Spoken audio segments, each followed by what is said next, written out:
جب کبھی نبی کریم صلی اللہ علیہ وسلم کے لائف اسٹائل کو اگر پڑھو نا تو لگتا ہے کہ گویا ہم اس کو دیکھ رہے ہیں. کسی بھی بیان کو سننے کا بھی اپنا اثر ہوتا ہے، لیکن جب ان چیزوں کو پڑھو نا تو ایسا لگتا ہے کہ گویا ہم اس دور میں پہنچ گئے.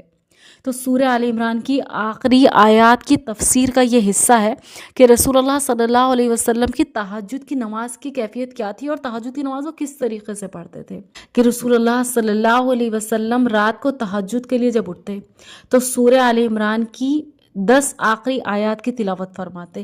چنانچہ بخاری شریف میں ہے، حضرت عبداللہ بن عباس رضی اللہ عنہ فرماتے ہیں میں نے اپنی خالہ حضرت میمونہ رضی اللہ عنہا کے گھر رات گزاری. یہ مائی صاحبہ حضور صلی اللہ علیہ وسلم کی زوجہ تھیں. حضور صلی اللہ علیہ وسلم جب آئے تو تھوڑی دیر تک آپ حضرت میمونہ رضی اللہ عنہا سے باتیں کرتے رہے، پھر سو گئے.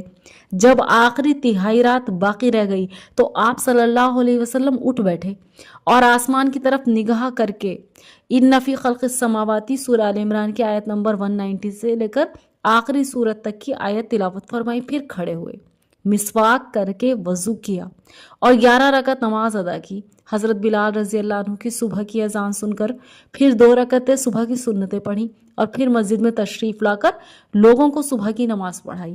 صحیح بخاری میں یہ روایت دوسری جگہ بھی ہے جو اس طرح ہے، بستر کے عرض میں تو میں سویا، یعنی حضرت عبداللہ بن عباس، اور لمبائی میں آن حضرت صلی اللہ علیہ وسلم اور آپ کی زوجہ صاحبہ ام المومنین حضرت میمونہ رضی اللہ عنہا لیٹی. آدھی رات کے قریب کچھ پہلے یا کچھ بعد حضور صلی اللہ علیہ وسلم جاگے، اپنے ہاتھوں سے اپنی آنکھیں ملتے ہوئے ان 10 آیات کی تلاوت کی، سورہ آل عمران کی آخری کی 10 آیات. پھر ایک لٹکی ہوئی مشک میں سے پانی لے کر بہت اچھی طرح کامل وضو کیا اور نماز کو کھڑے ہو گئے. میں نے بھی کھڑے ہو کر اسی طرح سب کچھ کیا اور آپ صلی اللہ علیہ وسلم کی بائیں جانب آپ کی اقتدا میں نماز کے لیے کھڑا ہو گیا. حضور صلی اللہ علیہ وسلم نے اپنا داہنا ہاتھ میرے سر پر رکھ کر میرے کان کو پکڑ کر مجھے گھما کر اپنی دائیں جانب کر لیا اور 2 رکعتیں کر کے 6 مرتبہ یعنی 12 رکعتیں پڑھی. پھر وتر پڑھا اور لیٹ گئے، یہاں تک کہ مؤذن نے آ کر نماز کی اطلاع کی. آپ صلی اللہ علیہ وسلم نے کھڑے ہو کر 2 ہلکی رکعتیں ادا کی اور باہر آ کر صبح کی نماز پڑھائی. These were the anecdotes.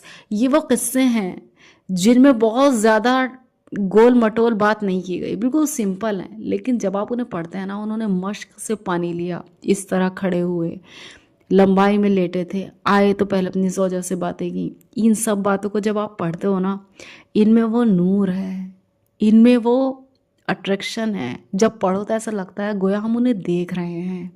بس بکس پڑھنے کا نا، اسلامک بکس جب آپ پڑھتے ہو، اس کا سب سے بڑا فائدہ یہ ہے کہ ایسا لگتا ہے کہ ہم صحابہ کے ٹائم میں پہنچ گئے، ایسا لگتا ہے ہم حضور کے ٹائم کو دیکھ رہے ہیں، بہت ہی قربت محسوس ہوتی ہے. That's why I decided to upload as a video, as a content in front of you all, تاکہ سب کو پتہ چلے پڑھنے کی لذت کیا ہے. جزاک اللہ خیر.